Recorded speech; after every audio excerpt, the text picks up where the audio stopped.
بدون مبالغة هاي أطيب سمكة راح تجربوها، حتى اللي ما يحبون السمك يمكن راح يحبوها من ورا هاي الصلصة ويا التمن الأحمر.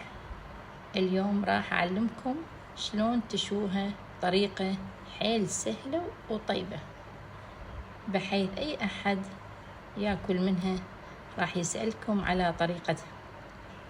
لا تنسون باللايك والاشتراك بالقناة.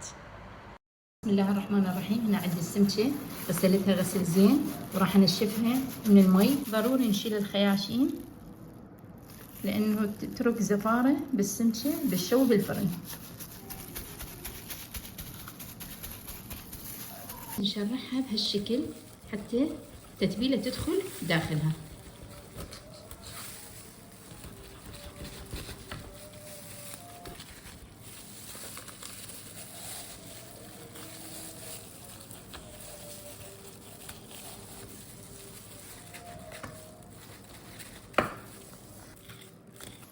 هسه نجي نملحها، كمية الملح كيفكم انتو بعد.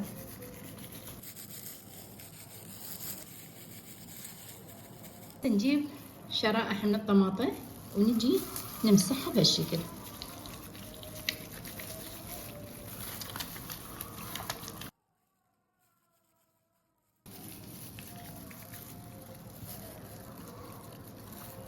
هسه نوديها على الفرن.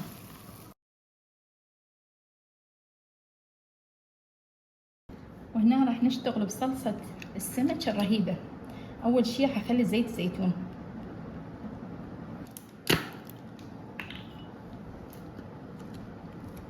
دبس الرمان،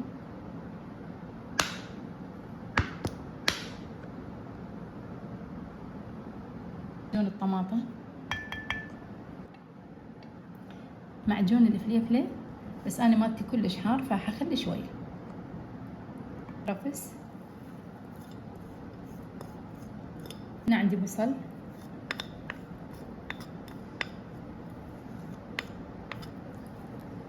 عندي طماطم، عندي فص ثوم هرسته بهالشكل واجي اخلطهن. عندي راح اخلي لامندوزي حسب رغبتكم ايش قد تحبون تخلون، احنا نحبها حامضة او تعصرون ليمون حامض كيفكم.